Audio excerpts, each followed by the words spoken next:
I want to welcome you all to the training for today, psychological first aid training and what about the children, unique aspects of PFA to support children post-disaster and mass violence.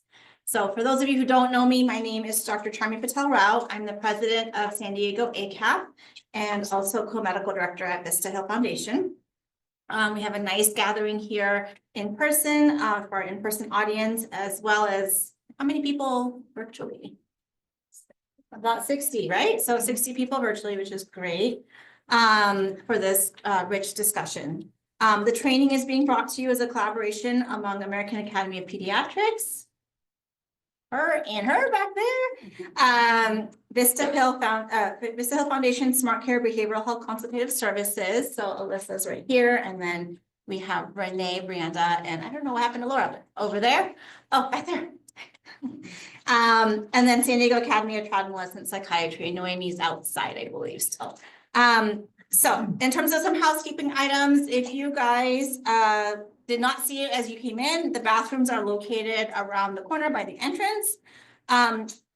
There was information sent out earlier for CME and CEs, but there will be another one sent out tomorrow, including the survey that will need to be completed by November 18th to get your CMEs and CEs.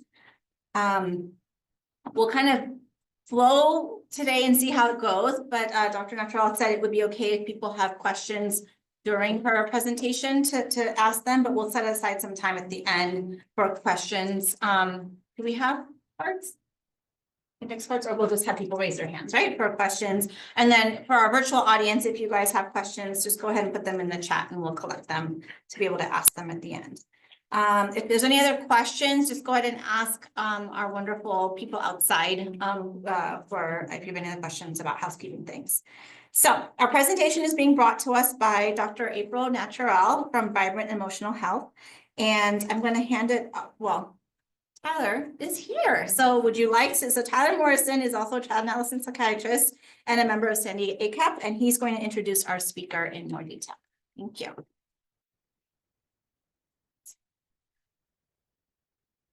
Oh, I did not click. Nobody told me. Okay. Yeah, I said all that. All right. Okay, Tyler. Hi there, everybody. I'm Tyler Morrison. Nice to see you all. Thanks for coming. Thank you, Charmi, for bringing all these groups together. We had a great bit of teamwork here between Smart Care, our AAP, San Diego ACAP, all sorts of teamwork to put this together. So thank you, Charmi, for coordinating that. It helps to be president of almost everything, which you are. And so thank you. Yeah. And thank you, Alyssa, for all the hard work. We've a huge team of organizers, but Alyssa led the charge, so thank you. So yeah, I'm Tyler. I'm a psychiatrist. I've always been interested in helping people with trauma and PTSD. And I learned about this really neat niche in psychiatry called disaster psychiatry. And it sounds a little scary at first, but it's really quite interesting. It's kind of like emergency psychiatry out in the wild and in nature, right? How to help people before, during, and after a natural disaster. Like, what do you do psychologically if there's a fire, if there's an earthquake? How can we help, right? Our job is to be emotional healers and helpers. How can we do it in this emergent setting? And this is becoming even more and more, important. I'm going to go down for the video here. Hi, everybody. More and more important, right? As you know, with climate change, right? We're having more and more, it seems like anyway, disasters and unusual weather. And so all the more reason to know what to do when we have a problem. And we had some floods this year in San Diego. We're having fires, I think, right now, right? And so what do you do as a psychiatrist or psychologist or teacher to help people? And that's what this is. This is psychological first aid, right? We know how to, do basic medical first aid, put a Band-Aid on, right? Clean up the wound, but what's the psychological equivalent? Well, that's what you're going to learn today. And there's really neat, expert supported stuff that's taught nationally. It's not just sort of me and April making stuff up, right? This is taught across the country and really well thought out, neat practical things you can learn. So I'm excited to introduce April Natural, PhD, Vice President over at Vibrant, they are mental health educators, and she's a specialist here in this topic, right, of traumatic stress, especially after disasters, right? And let's also not forget mass violence. Sadly, we have to think about that and how many school shootings there are. So these can apply there too. So lots of ways to use these skills. She's done quite a bit of this training throughout the US, in New York, and after 9/11, right, one of the biggest disasters we've experienced, the Boston Marathon bombing, and a number of mass violence shooting events. So she also helped launch, this is huge, as you guys know, the 988 suicide phone line, which is a relatively new thing, and what a great thing to have. And I didn't actually know that you're a big part of that. And so certainly someone with the credentials and experience to help us learn what to do in psychiatric emergencies and disasters. Trained in the Ukraine military service, has done humanitarian aid in the EU with the EU, and helped launch the European Center of Expertise for Victims of Terrorism. So we have someone who knows about natural disasters, shooting events, terrorism, all sorts of disasters, and has conveniently pared all this down, all this wonderful knowledge into 1 to 2 simple hours of handy dandy skills. And so let's take it away, April. Thank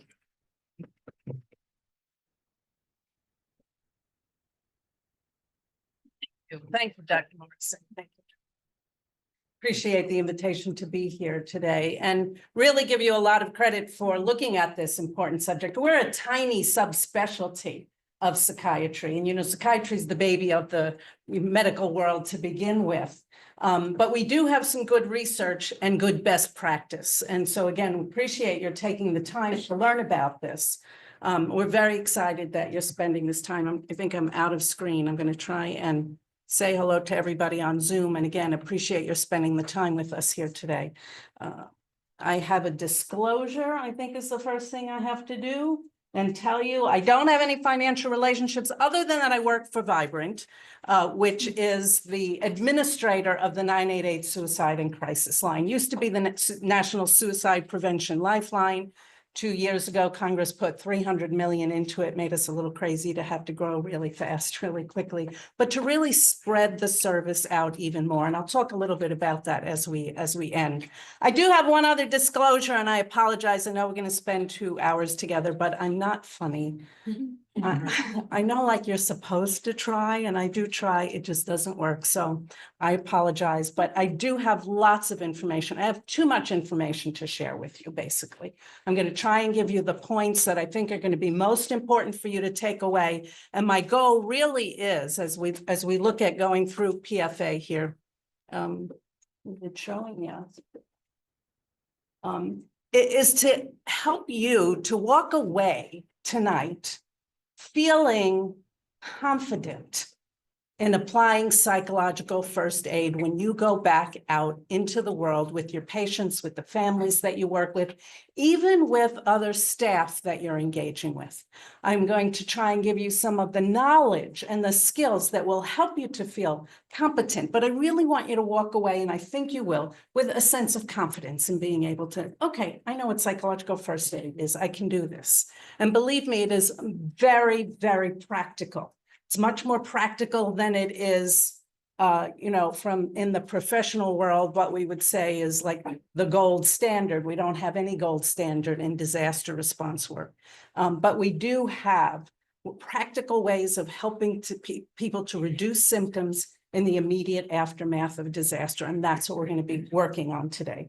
And I do want you to be able to ask questions. I told you the bad thing, right? I'm not funny, but the good thing is I want you to think about the hard questions, and I don't want you to be afraid to ask them. I'm going to try and give you examples as I go along. As you saw, I have a lot of field experience in addition to the management and administration. I'm always in the field, no matter what. It's the only way we really get to learn how to do this work. And so I will try and provide you with some really good examples that can help you. We can't do role play, right? And the full training is like 2 days if we did the role play, but hopefully you can pick up from some of the examples how we actually apply these very practical applications. Psychological first aid is modular, so you can really take pieces of it and apply it as you need to. And I think you'll see that as we go along. Our goal here is to be able to reduce distress in the immediate aftermath. We call it non-pathologizing, right? We're all taught, I'm sure that you, as well as I, we've been taught to kind of live in this world of managed care and insurance, where we very quickly should be going in and assessing people, giving them the diagnosis, writing the treatment plan. We actually try to avoid doing that in post-disaster work. And I'll talk a little bit more about why. This is really acute stress and acute distress.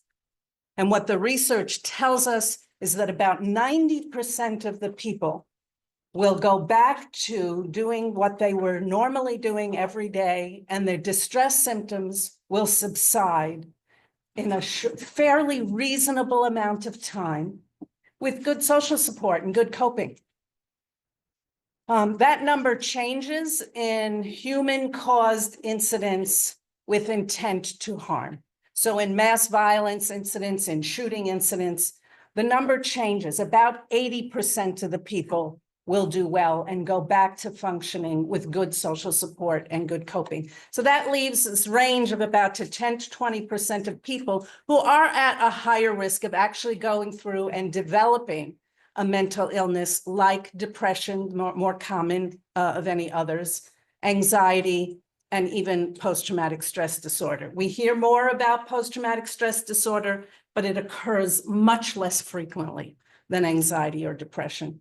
And again, there's a lot of other factors or variables that might actually move somebody towards developing a mental illness rather than towards adaptation. But basically, 80 to 90% of people do well, right? We also talk about post-traumatic growth. People learn a lot after being in trauma and disasters and serious crises. Many of them find more meaning, find more purpose. So this idea that we should be non-pathologizing in the immediate aftermath of a disaster is very important. I'll give you a really good example in a minute. But what I want to tell you also is that we're absolutely looking to make sure that we're monitoring and surveying, so that if there is somebody who we're really concerned about, and I'll tell you what some of those red flags are. But basically, we don't want to pathologizing. There is some research also that tells us if we do apply psychiatric medications in acute stress response situations, that we could actually cause harm. So we have to be really careful about that. Again, unless someone had a pre-existing condition that had been diagnosed before the event. But you'll see people full of adrenaline, full of all kinds of stress hormones. They look really manic, and it's really easy to quickly diagnose them that way. Some people will be somewhat psychotic. Best example of this is in 1912, off the coast of Nova Scotia and Halifax, the island, there were two ships that were passing each other in November in the cold weather, and they were both late getting out of the Narrows area. And as the name implies, it was very narrow, and they wouldn't get out of each other's way because they were both late. And they wound up hitting into each other. And one of the ships was full of arms. It was First World War. They were going out to Europe, and there was benzene on the deck, and it's very flammable. I'm not a biochemist, but so the benzene goes on fire right away. The crew knows they're in deep doo-doo, and they abandon ship. And within about 5-10 minutes, the ship moves into the port of Halifax. And the second largest man-made explosion next to Hiroshima happens. So the entire wharf area is blown dry. The dock is completely blown dry. Now it's 1912. We don't have tempered glass. It's a different world. There's no help coming out to this island right away. So about 15,000 people have really serious injuries, losing limbs because of all the flying glass and metal. About 300 people went blind. And they estimate somewhere about 300 to 500 people were killed immediately. The really interesting thing is that there are about 3 different books that write about the survivors. Now, this is a tight community. People lived next door to each other, had lots of kids. So there were families whose entire families were wiped out. Some lost all their children. It was November, and that night, after the explosion, a snowstorm came. And so people who were now, the whole area of Halifax and Richmond, the 2 largest towns, were blown dry. So there's no shelter. So people died just because of the cold. But the books describe 3 to 5 days, and they actually say the word psychotic, that people were walking around psychotic. Men were walking around naked, not realizing they were naked, just going around, wandering around the town, mothers standing in what used to be their kitchen, trying to cook, mothers trying to feed dead babies. I mean, really horrible descriptions. When help started to come around day 7 and came via train from Massachusetts, because that was the closest that could get there, the doctors, the nurses, the glaziers came to try and help clean up and help people who are injured. The books describe that people naturally started to get back to being themselves as soon as help entered into the area. And Massachusetts had 3 psych hospitals at the time. Nobody was sent back to a psych hospital. People weren't hospitalized. People went back to being themselves. And it's called the Great Halifax Explosion. Really worth checking out. But point being, people will look psychotic. Some people can have psychotic symptoms in these immediate days. And then we have to be really careful and ask the right questions about whether this had happened to them before, whether they had a diagnosis before. I've been in areas in the middle of Hurricane Katrina, seeing people very psychotic and some doctors who didn't know any better, wanting to immediately give them psych meds. Again, there's not a lot of research around disasters. There is some important research that we need to look at that does talk about this possibly being very harmful. Doesn't allow for that natural recovery process that can happen. So point being, we are looking at really non-pathologizing. That's why psychological first aid is so important, because it does tell you what you can do, right? We're used to doing certain things as physicians, as nurses, as healthcare professionals. And we want to make sure that we're not doing kind of our traditional work. This is a subspecialty. And we need to approach it differently than what we normally do. We want to reduce the initial distress. And you'll see what the components that help you to do that. We know that these reactions are usually temporary and early.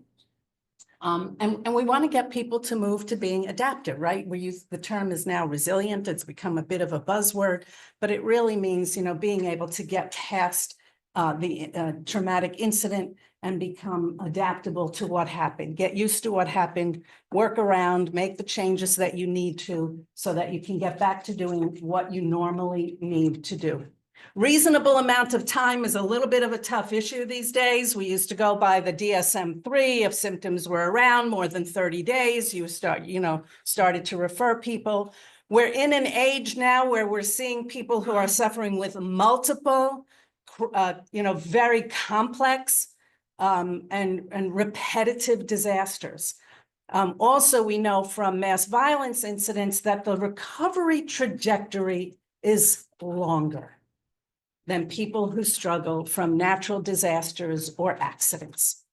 So it's very hard to look at these 30-day timeframes, 2 weeks to 30 days like we used to. We look at what's a reasonable amount of time. How much are the symptoms bothering people? How much are the symptoms stopping them from what they normally need to do every day? I was assigned to work with the Attorney General's office to do the review for the Uvalde mass shooting at Robb Elementary School, where 19 children were killed and 2 adults. There were so many complexities to that disaster that what we saw that family members were at a standstill. And at about year 2, which was this past May, they were just starting to move into a recovery phase. There were so many other things that happened from not knowing what the whether the response was going to be considered a failure or not. There were 3 different investigations going on. Nobody ever apologized to these families and even acknowledged the pain that they went through. The report is about 600 pages. There were children who were put on the bus to go back to the recovery center, and one of them had a bullet wound. Many of them had severe injuries from glass. They were taken out via windows. The multiple traumas that they went through in that event really slowed the recovery trajectory. So timeframes are a bit tough. So a couple of things I just wanted to bring up as we start to look at this. I told you I had too much information, so I'm hoping that you're with me. You know, you're healthcare professionals, you know how to approach patients and families. As Dr. Morrison said, you know, this is what you do. You're caring for people. You want to be able to do something when these events happen. My goal in working with you today is to help you to do best practice. And so that's really what we're looking at. There are 8 different components to psychological first aid, and even in just reading them, you can see they're very practical. You don't have to do all 8. You don't have to do them all in order. You know, you go with where the patient is at, the client is at, the survivor is at, as we say, what is it, you know, that they need. I do like to go through all the components because I think that people forget to do certain things. And so sometimes kind of having this reference of, okay, you know, what do we normally do first? You know, then what next? You know, you should try and make sure that you get to all of them if the survivor, the family, whoever you're working with needs them, because they don't know what they need. They're not likely going to be asking you. So as you start to work with them, you'll see what they respond to or what they don't. There are things you might have to come back around to. But these are all the 8 steps. I'm going to go through in a little bit more detail and give you some examples. I am going to use my notes because with examples, I tend to go off topic. So let's get to, again, talking about non-pathologizing. I want to get you to best practice. And knowing that psychological first aid is evidence-informed. There is some early good research, but what we have done is extrapolate from some of the expert consensus information. If you're interested, the best reference is the 5 essential elements of immediate and midterm trauma intervention. That was put out by Dr. Hopfeld, Patricia Watson, and their colleagues back in 2014. And so the essential elements, sense of safety, calming, sense of self and community efficacy. We'll talk a little bit about that. Connectedness and hope. These are the 5 essential elements that were extrapolated into what psychological first aid looks like today. We're working also to be really aware is that we're also always working within the incident command system. I suspect that all of you who are working in a campus like this have gone through some kinds of drills. I'm sure you have your own disaster management, right? Joint Commission requires that you have disaster management. So you'll have your own incident command system here in the hospital grounds or the campus. But if an incident happened, say 20 miles away and you're called to respond to it, you're going to be responding to an incident command center at the site. And so whether you're a physician, a nurse, an aide, whatever your responsibility is, may change, right? Your normal everyday job may change once you get on site, and the incident commander may say, I need you to be, you know, handing out this gauze to all those doctors who are fixing, you know, patients over there. Whatever the incident commander assigns to you, that's what you're going to be doing in a disaster response. So know that even though you might have a role here in the hospital as a physician or a nurse, you may be assigned to do something different, and you don't argue with the incident commander. That's where we get into trouble. It's really where we get into trouble. So you may be doing different things. The thing about psychological first aid is that no matter what you're doing, you can apply psychological first aid. So no matter what your role, but I did want to make the point to remember that we all work within the incident command system when we're responding to disasters. And again, you have other skills as well. We're always doing monitoring and assessment. So if you walk into an area, there's a child crying and screaming and nobody's attending to them, it's very important for you to approach them, right? And make sure that they are okay. Or if there's somebody who's way out of control, maybe they look psychotic, maybe they're screaming or becoming violent, very appropriate to approach them, try to do some of the calming and stabilizing we're going to be talking about, but also getting security to take them for a formal assessment. So we're always doing our monitoring and surveillance. And I want you to turn off your professional hat completely when I say non-pathologizing, right? Because there are going to be that 10 to 20% of people who are in trouble. And they're going to need us to act appropriately. So always in the back of your mind. And I'm going to give you some red flags to look for so that can help you to determine when somebody may need more than psychological first aid. Making sense so far? Yep. Excellent. Hard questions, I welcome them, including from the audience there. You can put something in the chat and Alyssa will flag me down so that you can get a sense of what it is. I want you to think about too, as we're talking here, what are you seeing in your practice? Do you have kids who come in crying all the time? What do you normally do? What's working? What's not working?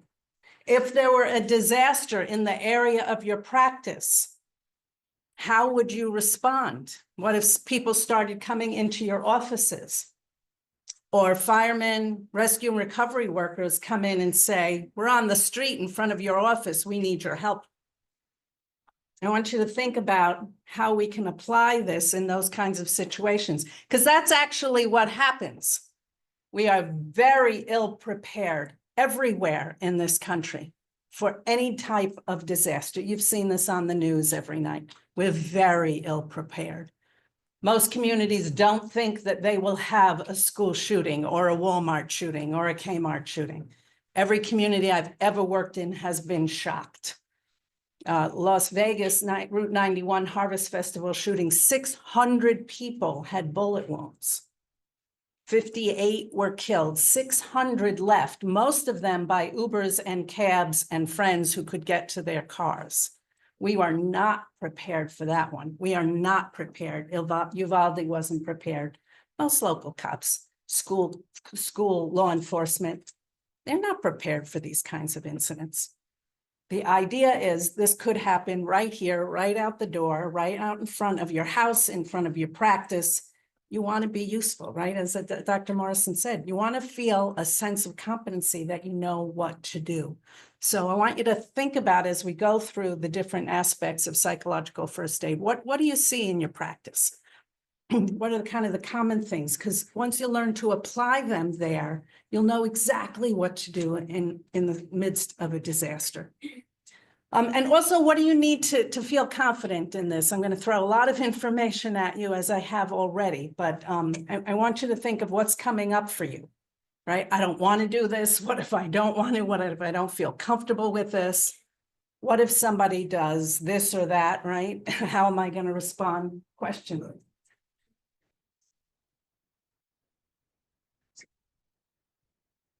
Charge. Mm-hmm. Data from the Canadian. And essentially there was some element underlying sense there was somebody in charge, or that the society or the community was well organized. The Canadian, which Canadian disaster? They've had a few as well. Oh, was there? Actually, that's a great question. The incident command didn't exist the way it does today. But yes, there was actually very organized response, mostly by the healthcare community. The physicians really took charge, and some of the local responders who did survive or who were able to come in from across the the Narrows from, I forget the name of some of St. John's, I think was close by. Digby, there's a couple of other cities right across from there, but it wasn't the same structure that we had today, but it was quite impressive. They did organize themselves, traditional rescue and recovery folks, the fire department and Then think, when things. yes, when things are, that's what destroys us, when we don't have good leadership. That's when things fall apart. I know, sorry. Yeah, no, it's really, really very scary. You can read, there are a number of reports. The San Bernardino terrorist attack was similar. There was a review done there. A lot of people died there, and there was the incident report showed that some people probably could have survived had they gotten to hospital earlier. There was confusion about when we go in, when do we go in and when do we take people out? So incident command is almost always, it's the biggest issue in the Robb Elementary.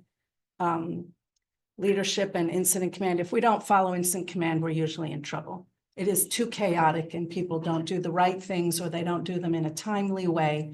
Or there are such big gaps that it causes some people to suffer. Yeah, it's a great question.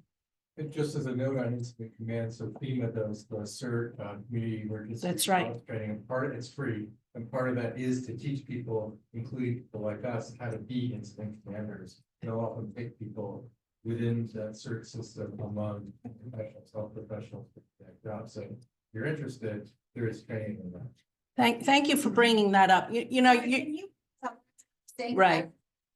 Right, I'll summarize this for folks on Zoom. I hope you're able to hear me well enough here. Every community, usually county level, has what they call CERT teams, Certified Emergency Management Teams. And they look for volunteers from within the community to learn how to do disaster and emergency response.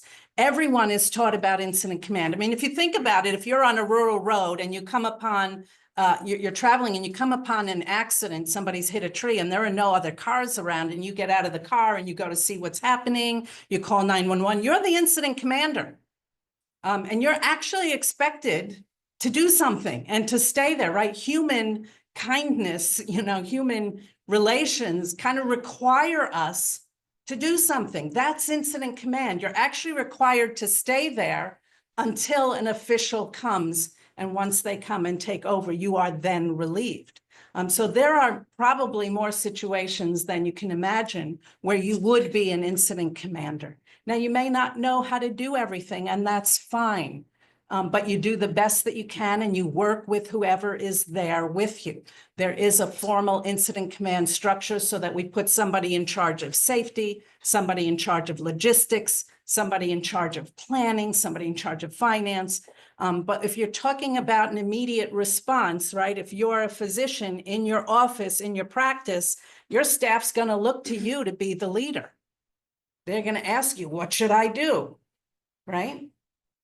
So we're all really responsible in ways of being able to respond to any incident that happens. Now, that doesn't mean, again, that you're going to do everything that needs to be done. You might need more help. You might need to get to other responders, right? Your traditional law enforcement, your fire department responders who can do so many different things. They're usually the ones who are the incident commanders.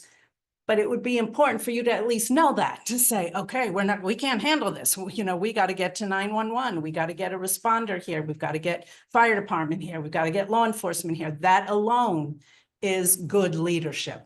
So there are many, many different levels of that. But just to give you one more little tidbit about the Halifax disaster. I don't know why I didn't make the connection. It was a Canadian disaster. To this day, Boston gets its Christmas tree every year from Halifax as a way of saying thanks to their response to the Halifax disaster, because so many volunteers came in to help. And you'll hear, if you're in the area in the East Coast during Christmas, they always talk about the Halifax tree that comes in. It's the tree that's in the Boston Commons every year at Christmas. It's interesting. But it just shows, goes to show you the impact that help can be.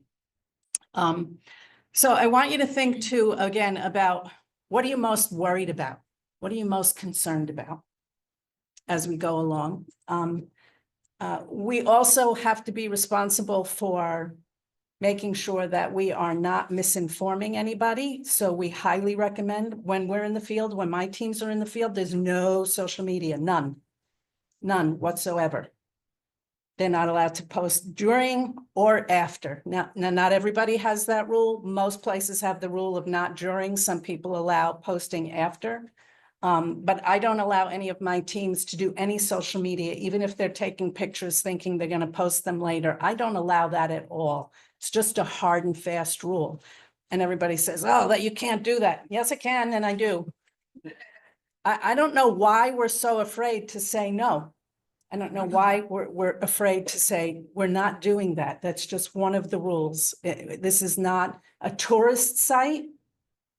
This is not a part of our job. It doesn't help us. It doesn't add to our job.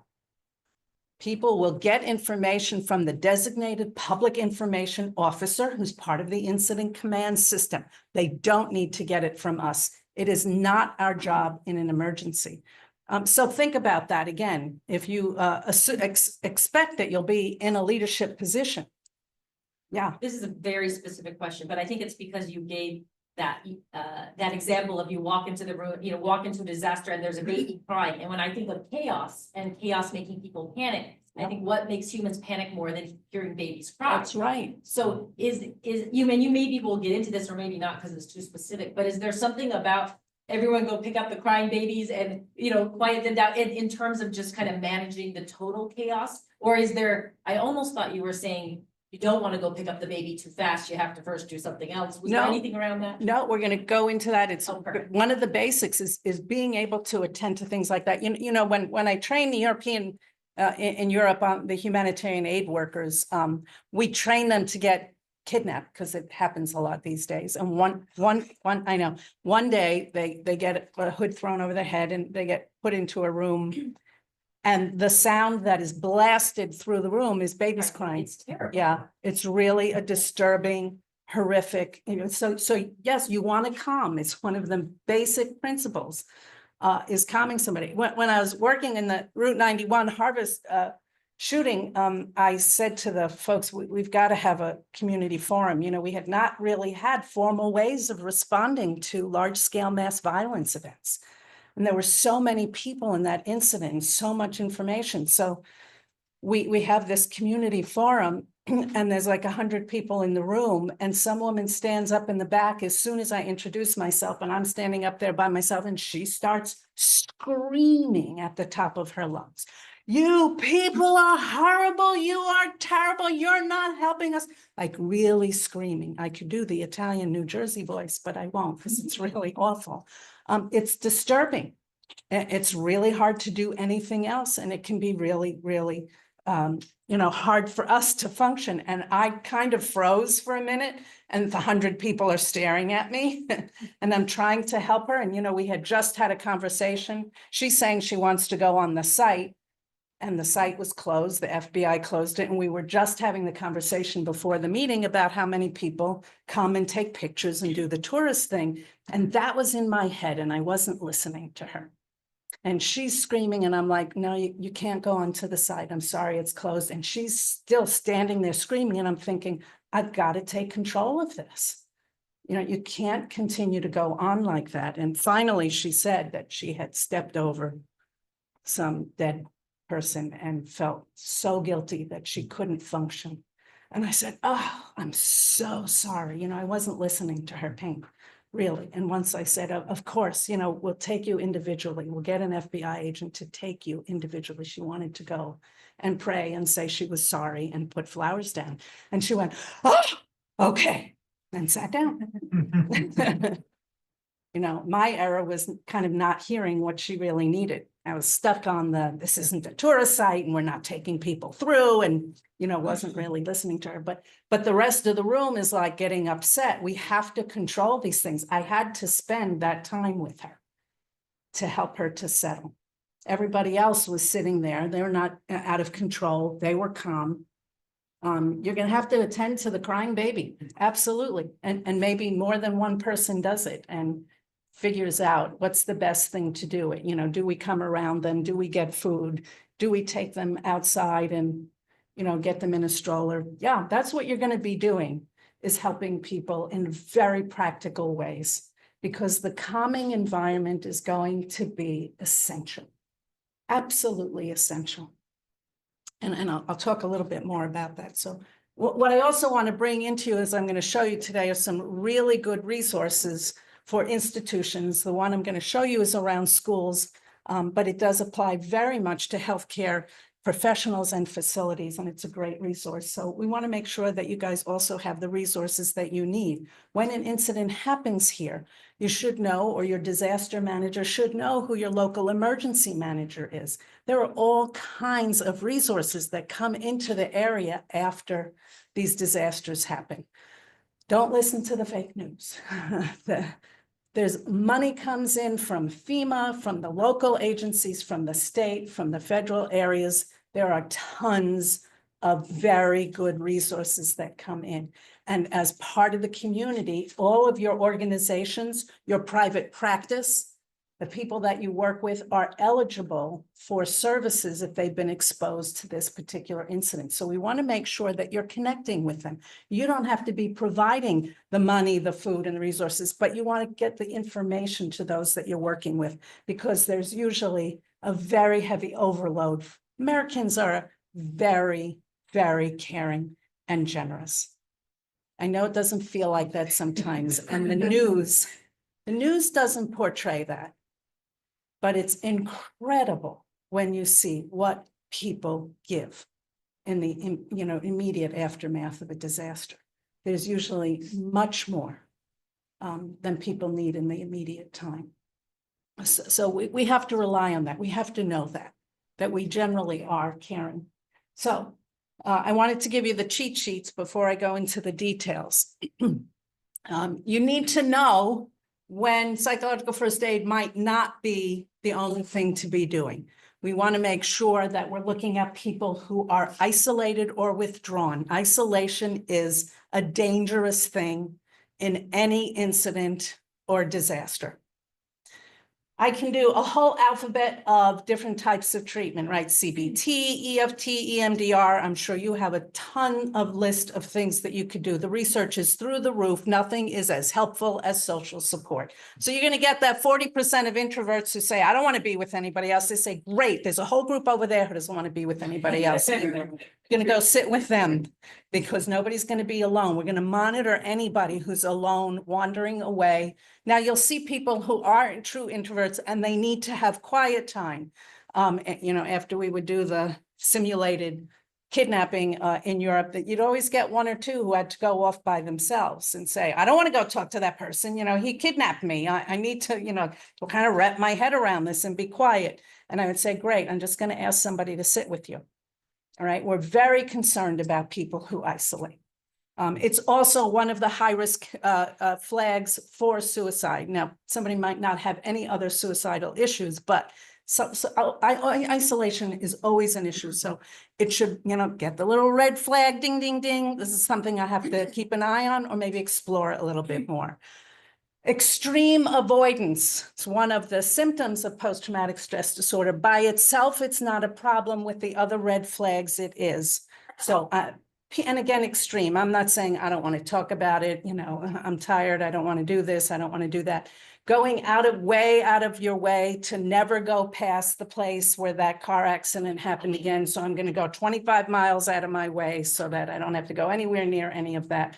I don't want to talk to any of the people that I knew at the time that so-and-so died. I'm dropping all my friends, all the people that I interacted with. I'm leaving my job. Like, severe avoidance is problematic.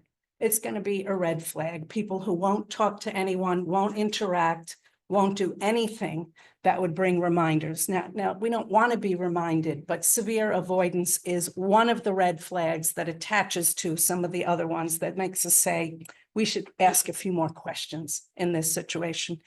You can hear a lot of people talk about nightmares and flashbacks in the early days. We hear this from our veteran population all the time. Obviously, they're at much higher risk, but you will hear this from disaster survivors. It usually does subside, again, in about 80 to 90% of the population. But when you're going into a situation where you're 2 weeks out, you're 4 weeks out, and people are still talking about such bad nightmares that they're losing sleep, we're concerned about them. Right? We're concerned about it. Start to lose sleep, lack of sleep brings all other problems along with it. If people can say it's a little bit better, then I'm okay. All right, it's getting a little bit better. Maybe their recovery is going to take longer, maybe it's slower, but if they can report it's a little bit better, this is a really good sign. So that's a really good question to ask. Okay, but we are concerned if they continue to have nightmares. Flashbacks obviously are nightmares that happen while they're awake. If it stops them from being able to function, to drive, to work, then we're concerned. It's a red flag. Numbness, the inability to feel, right? That dissociation. You hear everybody talk about this, not everybody, but a lot of people talk about this in the immediate aftermath of an event. I suspect you may have said these words yourself, right? Especially if you've been like almost in a car accident. It was like I was watching a movie, right? It's like it wasn't me. That's the dissociation, right? That's the numbness, the not able to feel. It's not me. This is one of the most dangerous symptoms. Because the problem is, if we learn to do that, we get better and better at it all the time. And so not only do we not feel the pain, but we don't feel joy anymore. This leads to things like substance abuse, cutting, things you've heard in your practice, I'm sure. People need to feel. And so when they have learned to be totally avoidant or dissociation, it's a serious symptom. It usually is one of those that's pretty indicative of a PTSD diagnosis, not by itself, but it's a strong one. So again, you want to go in there and ask the other questions. How are they sleeping? What are the nightmares like? Are they isolating? Do they have social supports? You want to look at all the other red flags and evaluate them. Violence and anger are always a problem. They in and of themselves are not a problem other than whatever outcomes of the anger or the violence are, but they are go-tos in our society, unfortunately. We especially allow this in our male population. Being angry is like being tough. It's like being a guy, so we allow it. But we really have to put the brakes on that. We can't have disaster response environments where people are angry or violent. We usually remove them right away. If somebody can't control themselves, obviously, we're going to be very concerned about them. So that isn't a red flag, not so much for PTSD or depression or anxiety, but the behavior itself is problematic. It's startle. I'm not putting startle on the list because it's so common and it stays so long. Startle response is one of the red flags for PTSD. But it is so common and it usually stays when other symptoms go away. So it might be a question that you want to ask, but I don't think it's going to be one that's going to tell you.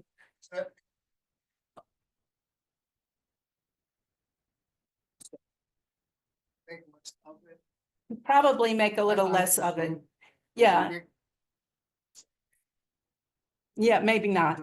It's pretty common actually, and it stays with a lot of people get it and not get other symptoms. So again, if they have got that with all the other symptoms, then you're talking about it will add to your ability to diagnose. Yes. If they got all these others and they have the startle response or the severe hypervigilance, it's going to lead to a PTSD. But I wouldn't see it as a red flag. It's just so common and it does stay a long time. And in a lot of people, it doesn't go away. So I wouldn't say it's leading to a diagnosis. Make sense? Thank you. And obviously alcohol and drug and substance use, we're very concerned about, if people are using this as a way to cope, it's going to be very, very difficult for them to move away from that. And so other types of coping are things that we need to introduce. But of course, when we're in a disaster situation and somebody is intoxicated or just using other substances, we usually have to remove them. because the behavior can be so disruptive. It's really hard to do in shelters. It's hard to do when there aren't housing places, but usually what will happen is that the incident command will set up separate shelters. They used to set up separate shelters for our psychiatric patients, but what we find is our psych patients, about 50% of them are really an asset and really helpful. I mean, imagine living with schizophrenia, right? They've learned some really good coping skills. Now, when I ran a psych hospital back in the 90s, we didn't have a fence. It was a private hospital, and we did regular fire drills and disaster drills. Nobody ever took off and ran away. The adolescents used to take care of the older patients. They'd run the wheelchairs. They get it. They get that there's an emergency. And for some reason helps them to stabilize. So it's not usually psych patients that we have to be worried about, or people who have a serious and persistent mental illness. We do have to worry about and isolate those who are under the influence of substances. So those are people. So these are the red flags. These are the people you got to pay a little bit more attention to. That psych first aid is probably not going to be the only thing that you'll be doing. In children, I wanted to make sure that, are we seeing children? Yeah. You want to look for a few other symptoms in children. You'll see a lot of children will regress after a traumatic incident, especially a disaster. They either want more attention. They'll start sucking their thumb, wetting the bed, doing things that they did in the previous developmental level. So you just want to watch for them. It means that they've probably been impacted a little bit stronger than other kids. In tweens, you might see them acting a little bit older than their age. They start to act like teenagers, and we want to make sure that we're talking to them about getting back to, you know, what their normal activities are. And you'll see in some of the teens, they start to act like adults. They'll go around telling their siblings what to do, asking their parents, where are you going tonight? When are you coming back? You know, they need to control things. Their anxiety is really getting to them, right? Their PET scans look very similar to people with schizophrenia, right? Their hormones are all over the place, and stress hormones are all over the place. So they want to learn to control it. It's trying to control their anxiety. And so we're very concerned, especially when we start to see promiscuity in the teens. It usually means that they're not managing the trauma well. So we look for some other red flags in youth that are a little bit different than in the general population. An important thing to remember is that adults tend to underestimate the impacts of trauma on children. This is why turning the television off is really important, or taking the phone away, giving them a smartphone or a phone that's just a phone and not a smartphone. There are lots of ways to manage staying in communication with them. We need to know what they know and what they think about what they know. But if we're talking in front of them, they're getting some pieces of this and we don't know how they're interpreting it, or if they are exposed. Exposure is the change agent. Exposure is what is going to impact the reactions. So if they see something directly, their exposure is high. They're more likely to have worse symptoms. If somebody tells them about it, the exposure is a little bit lower. But again, they're still being exposed. So remember that we have to protect children and youth from information they don't need to have. They don't need to see things over and over. At the time of 9/11, I was running an outpatient center in a large community hospital, and there were big TVs all over the place. And I would go around every 10 minutes and turn all the TVs off, and often say at the top of the hour, in 10 minutes of the hour, we're going to get the updates. We're not having this on all day. And I'd have to go literally all day. And it was great because I got a chance to talk to people, do some PFA, calm people down. But the idea is that we need to limit exposure. You need to limit your exposure. We need to protect children from the exposure to the event. So please don't underestimate what children may be getting. So let's get to the core of psychological first aid. Simple things, contact and engagement. You do this all the time in your practice, I'm sure. For those of you who are physicians, I'm sure you learned what we call the bedside manner. How do we approach people? Do we get down to children's levels so that they're not looking up at us? Do we introduce ourselves? I can't tell you how many times when we do the role plays over and over with psychological first aid, people forget to introduce themselves. They get nervous and anxious. They forget to introduce themselves. And we don't say we're mental health professionals. You know we do good work and we do good things, but people don't like us. Let's be honest. I never say, oh, I'm April, I'm a mental health professional, you know. No. Hi, I'm April. I'm from Vibrant. We're here to help, you know. I think I spent probably, I don't know, maybe 12 hours a week or more when I was working the 9/11 response, just giving out coffee. And I don't even drink coffee. I just started when I went down there and stood behind the coffee pot, and that was it.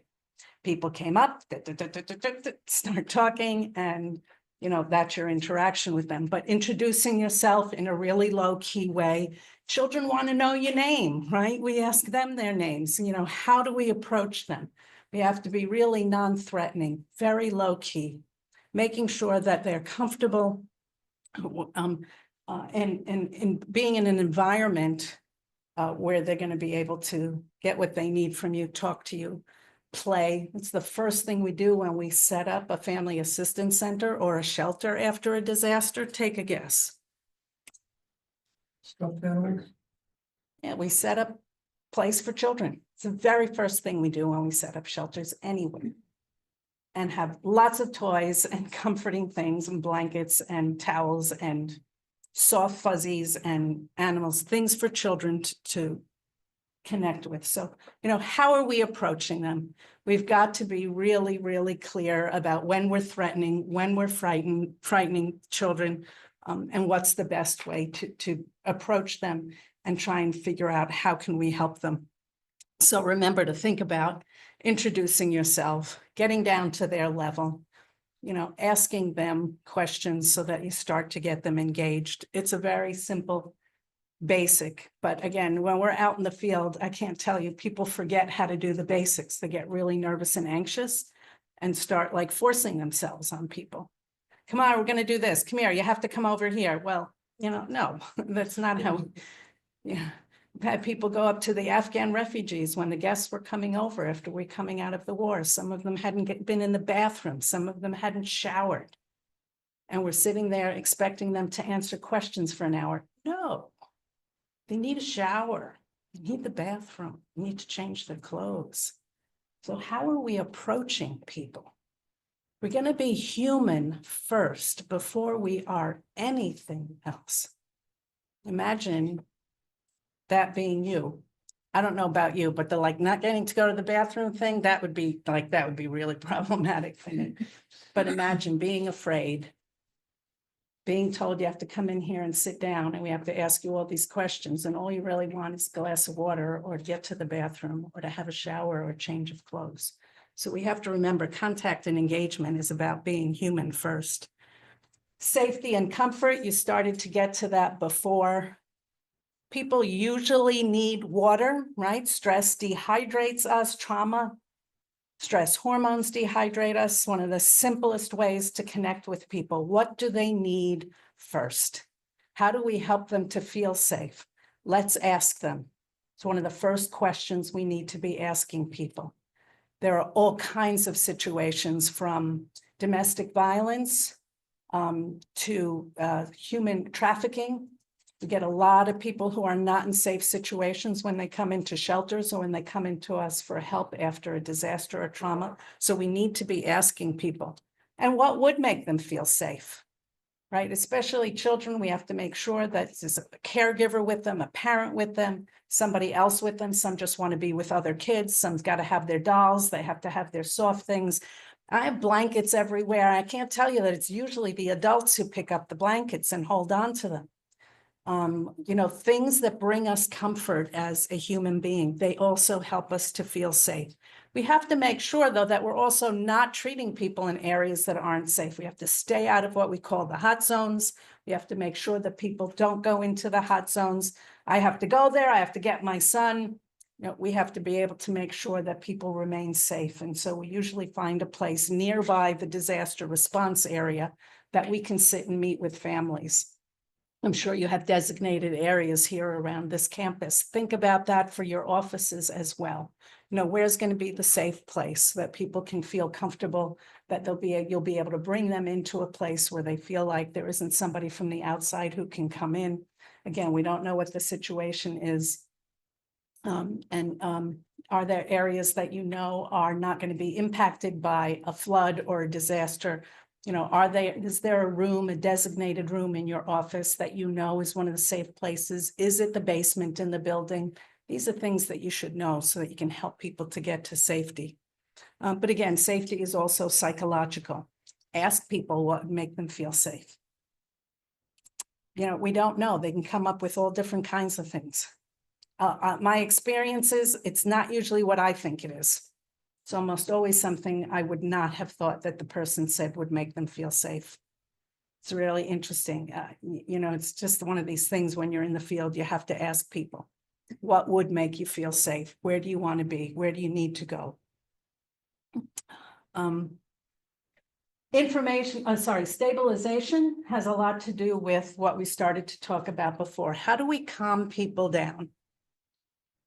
Right? You probably know how to do this. But if I'm going to ask you what are like the 3 simplest ways to help calm people down from stress or crisis, what would you say? Quiet. Say again? Quiet. Quiet. That's a great answer. Yes, I think that's very helpful. Not one of the top 3 ways, but yes, definitely quiet. Validation or exploring.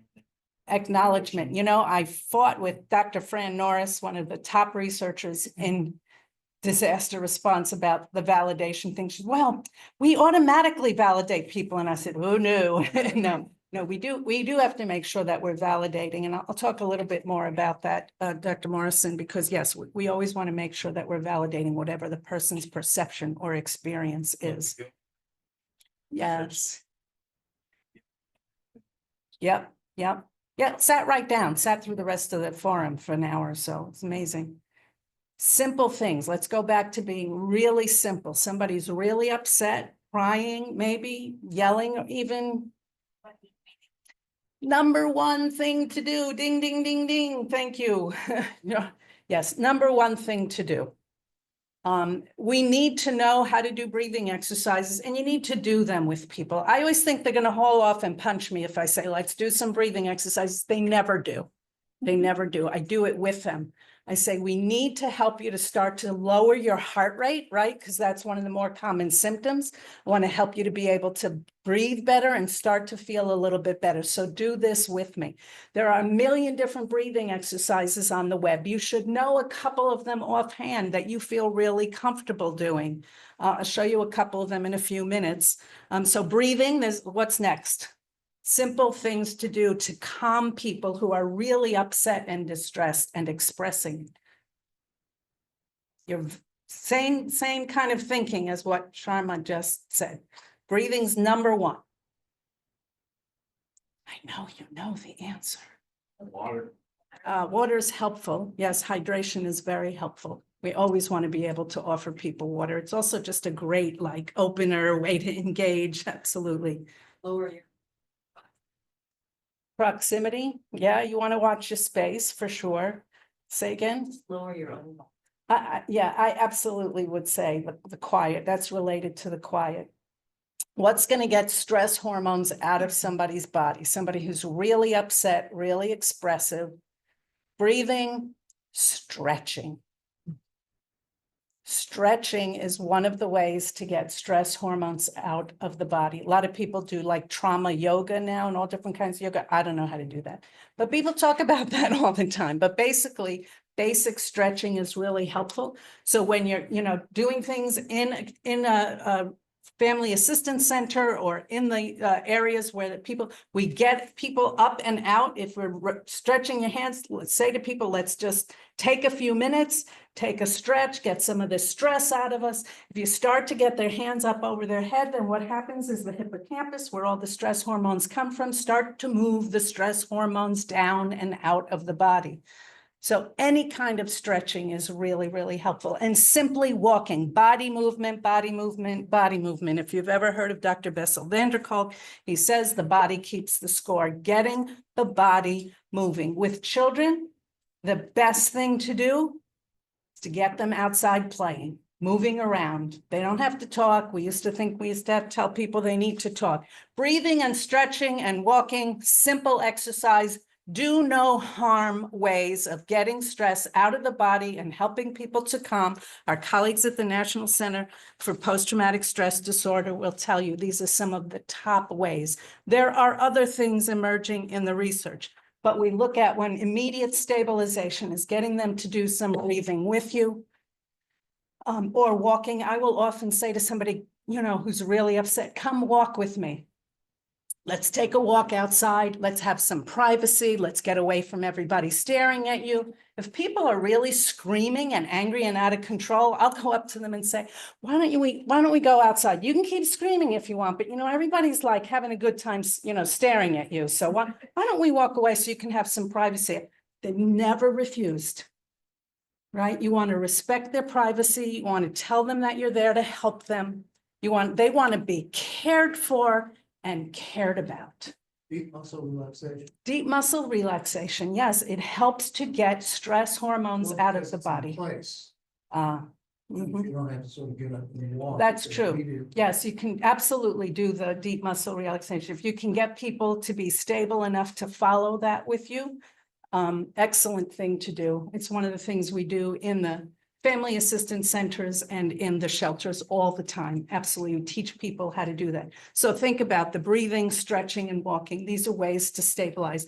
Offer people the water, lower your voice, give them space, give them privacy, bring them into a quiet place, pay attention to them. How can I help you? I used to run a psych hospital, and I don't know who did this, but they designed it so that my office was right next to the admissions office.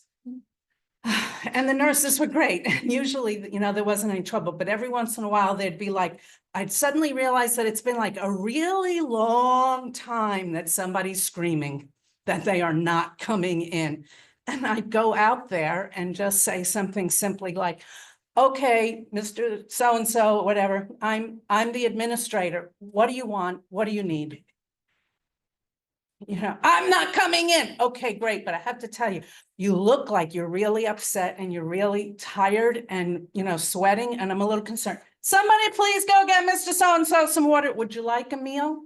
Would you like to come in and sit down? I'll tell you what, you can have a room for free for the next couple of hours. Have a nap, have a shower, and promise me you'll talk to the doctor before you leave. Never refused. I'm very concerned about you. You look distressed. I'm very concerned about you. You look upset. You're sweaty. You're hot. Have you had something to eat? Has anybody brought you some water? People want to be cared for and cared about.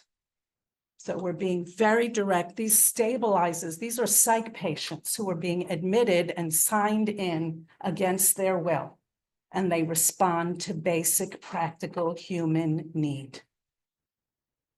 So we want to check in on the basics. Have they had some water? Do they need to go to the bathroom? Do they need to call somebody? That's actually been the more recent thing. When we ask people coming into the shelters, what do they need most? You know what they say? A charger for their phone. This is like the biggest issue now. They want to connect with family and friends. They want to be able to call somebody. We need to connect. Social support, social support. These are things that help stabilize it. Can I call someone for you? Is there someone here with you? There's a couple of people over here who are also from that area. If you go in and stay there, we'll be with you in a little bit. We'll find out what's going on in that area. We need to connect people with each other. Stabilization is one, when we're trying to stabilize people, connecting them is a way to do that. But again, basic, simple things, breathing, stretching, walking. There's a few more that get a little bit more sophisticated. When we're talking about children and we get to information gathering, obviously we're going to get most information from their parents or from their caregivers. The point I want to make here in information gathering with children is that we used to think that people used to have to tell us about their trauma in order for them to feel better. We know that that's not true. I can get to reduce some of your symptoms in 1 or 2 sessions and never know what actually happened to you. We want symptom reduction here. We're talking about calming people in an acute stress incident. We want symptom reduction. So we're not going to activate somebody by asking them what happened. You have to tell us, what do you remember? What did you see? What did you smell? What did you hear? We know that that is not necessary. And we also know that in a small percentage of people will actually be re-traumatizing them. So we no longer go into asking them or prompting them to tell us what happened to them, especially not children. Adults, probably about like 99% of the adults, they'll be right, start telling you right away. Children aren't the same. Once you start talking to them and playing with them, they'll probably start talking to you, but you'll get a lot more resistance in the beginning. So don't go into the deal about, well, you have to tell us what happened and ask specific questions. You could re-traumatize them. So we don't do that anymore. We wait for them and say, do you want to tell me what happened? Can you tell me? Is that all right? And if they say no, okay, fine, right? Go back to playing, go back to doing anything else, but again, they're likely to come around and tell you what happened. And say again, the Mitchell model needs to be, and it has been in many, many cases, modified. The National Center for PTSD experts tell us, and that's my next point that I want to bring up to you, is that that we need to not cross-expose and we need to not be prompting. So the Mitchell model has been shown to potentially cause harm. And I'll give you a really good example of that. When I was running the 9/11 program in New York, my first assignment was the head of the FDNY psychological unit. And he screamed at me, I don't care what you say, we're doing crisis, critical incident stress debriefing. I know they don't want us to do that and we're doing it. And I said, okay, Malachy, I was not gonna fight with this guy. I just started the job. I'm the chick from New Jersey. Nobody wanted me there. And I said, that's fine. Just don't call it that.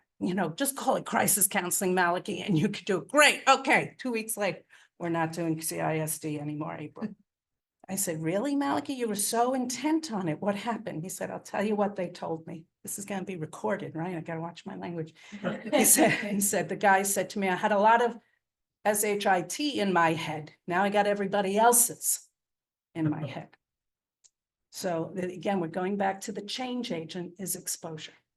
So they got all kinds of stuff they didn't need to have in their heads. I'm sorry, you've had your hand up.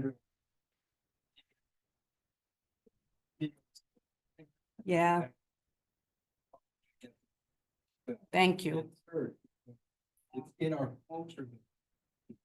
Yeah. So we need to fight back against. We do, and we have to, and I've talked to SAMHSA about this, and I was one of the first people Dr. Mitchell trained back in 1984 in the Mitchell model, and actually did get him to talk about the modification. So the modification is that the participation is the involuntary. Now, attendance is mandatory. I want everybody to have the same information I'm sharing with you, information about what common responses are, what helps, what doesn't help. I want everybody to be able to hear that, but not everybody's got to tell their story or participate, right? But that we all need to have the same information. And you want to have this people who've had the same experience in the room together, right? I don't need to hear the gore that you saw when I saw this other stuff. Now I've got like way too much in there.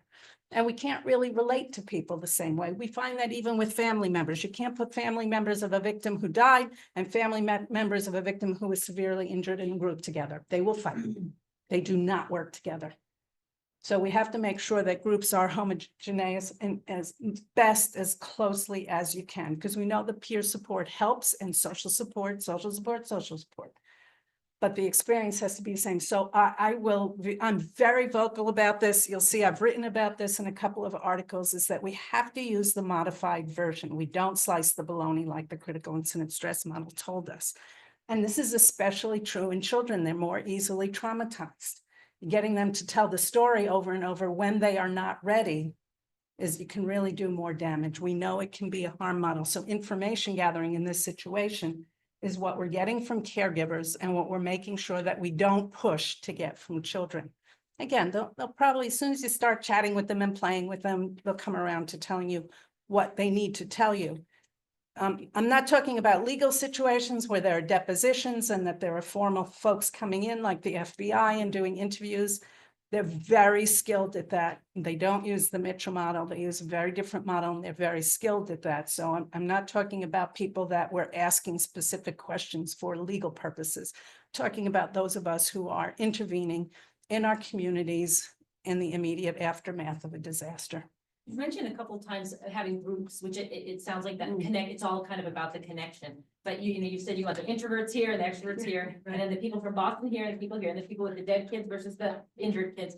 It seems like there's so many competing. How do you decide? Is it really just trying to find anyone to connect with that have life? Yes, yeah, it's really getting people to connect. And whatever commonality you can Yeah. find, that's how you start. Yeah, making in a groups. family assistance center, people will kind of generally come together in certain places and again, we usually have a place for the kids, so we get some teens who might be able to be there and play with the kids because the moms are over here getting the food stamps or the grocery stamps, you know, or they come from a particular county where there were no resources at all and they start talking to each other about, you know, what it is they need in that area.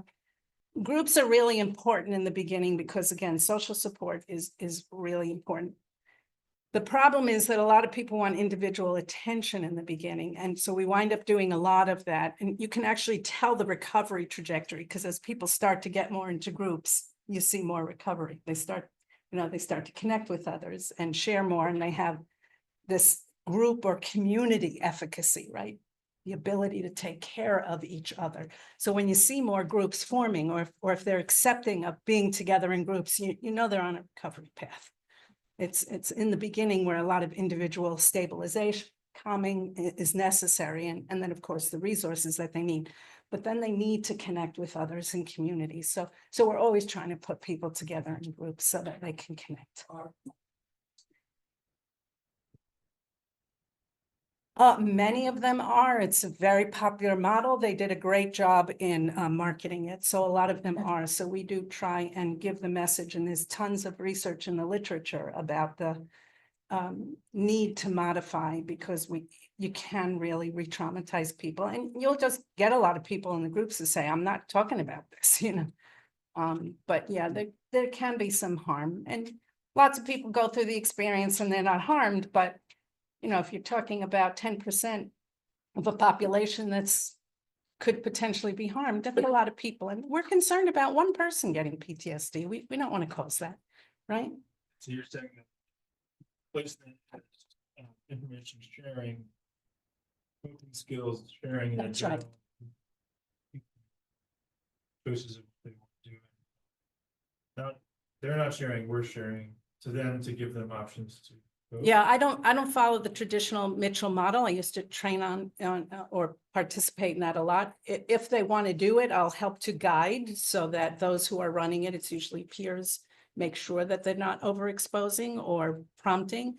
My own version of this that we work with in the Substance Abuse and Mental Health Services Administration, who administers FEMA's crisis counseling program, is really the psychoeducation model.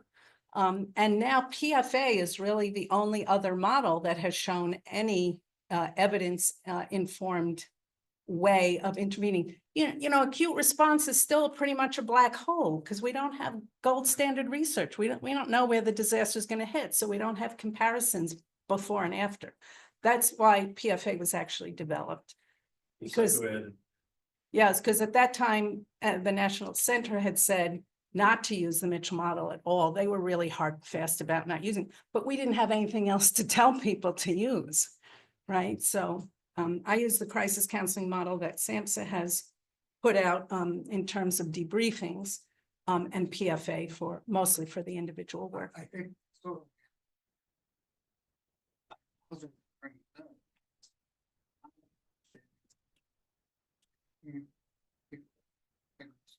Working, they work with each other. This is a good point.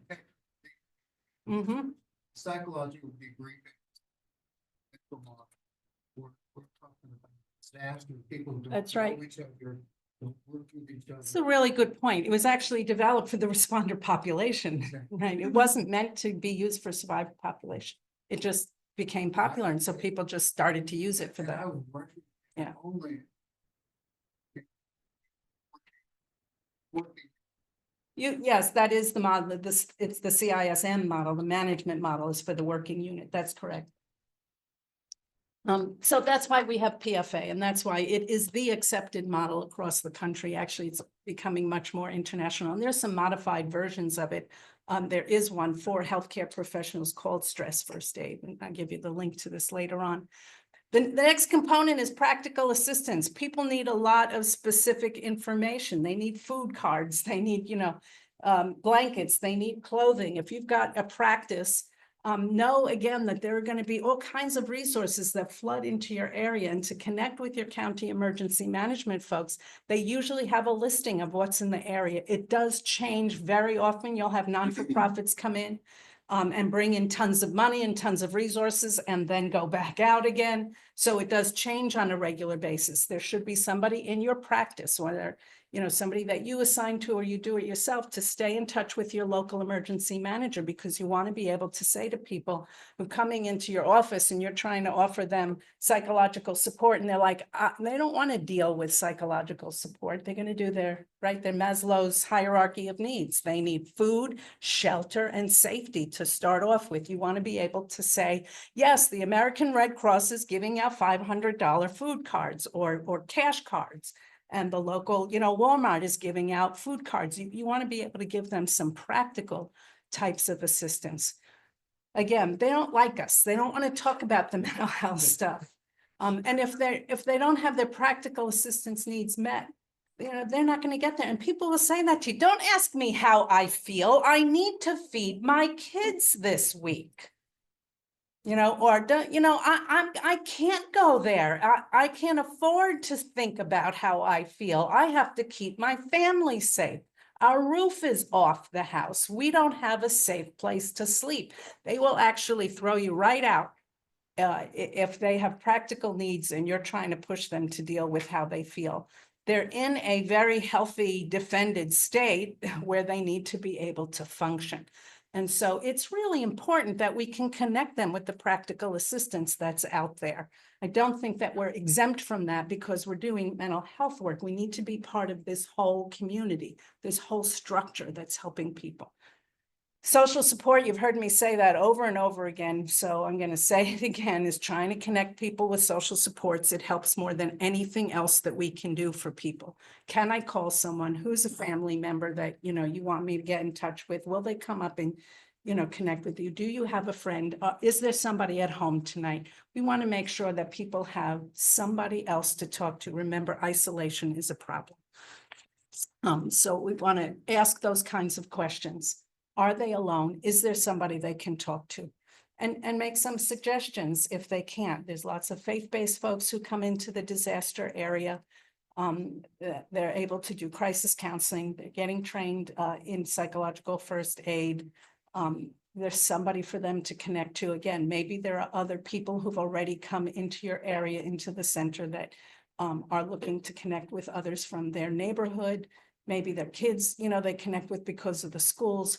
Who can they talk to? Now, I usually say to people too, is you want to talk to people who understand and accept how you feel, not people who say, what? Get over it. It happened like it's a week ago already. Come on. Like, these are not the people who are good social supports, right? You want to be with others who understand and accept how you feel. Information on coping is a big deal. We want to be able to especially say things to children, like it's okay to cry, right? We want to talk about what are some of the common expected responses to stress and distress. You want to be able to validate. We heard Tyler said that earlier. Of course you feel awful. Of course you cried. You're worried about your brother. Your brother got hurt. It just means that you love him. That's why you were crying. There's nothing wrong with it. People get all kinds of symptoms in the different domains: emotional, cognitive, behavioral. What's the most common response to a traumatic stress symptom that you hear people talk about all the time? I know you know the answer to this. You're not going to have to think too hard. What's a really common distress symptom when people are upset? What do they complain about? Somebody said it. Sleep, number one issue.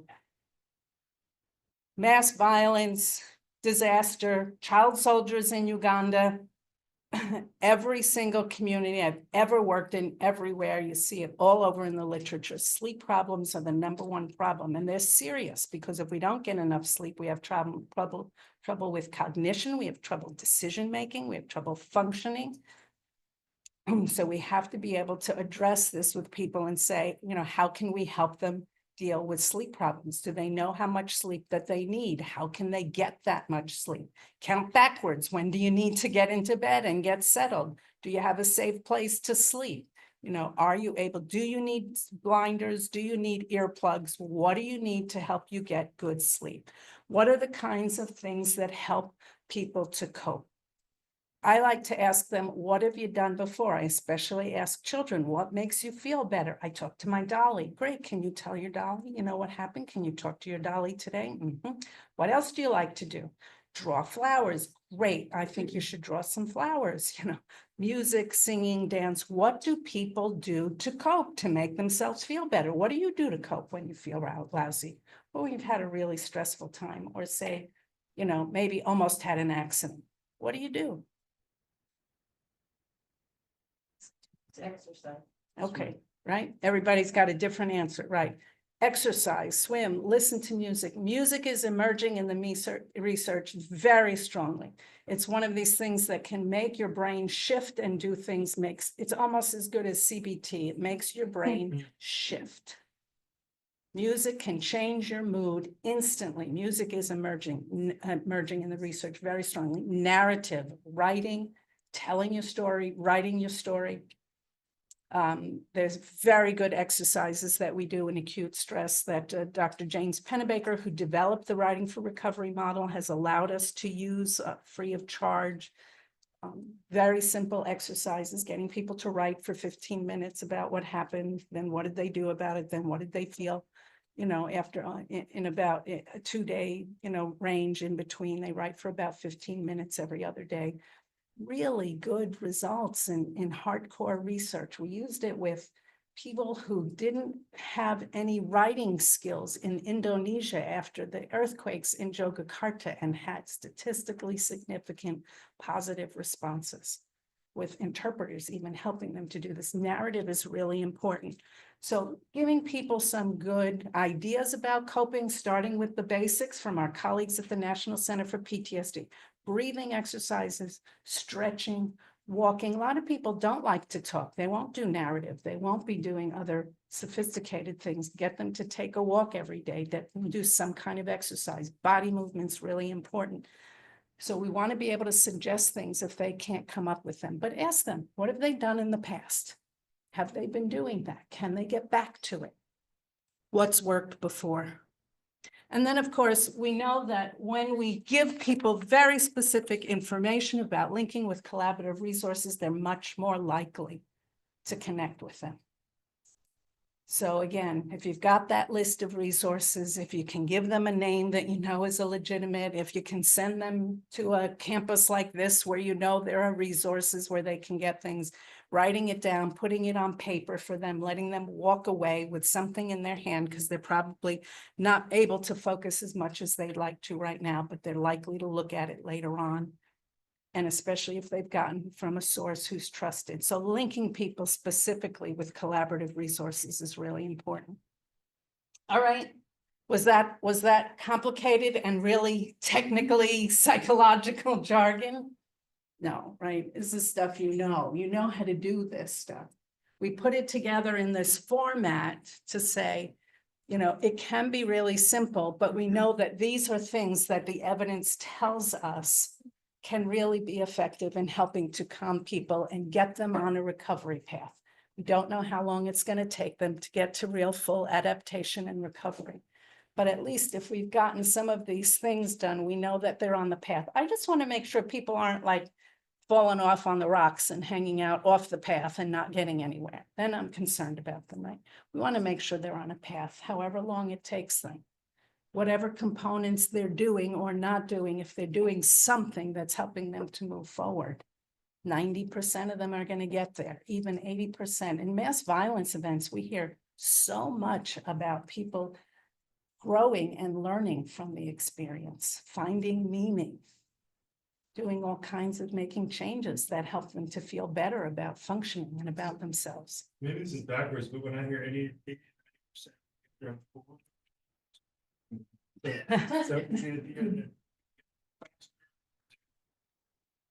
That's a really good question. Yeah, I do think, I've asked the question, I love this, I've asked the question about the rapidity.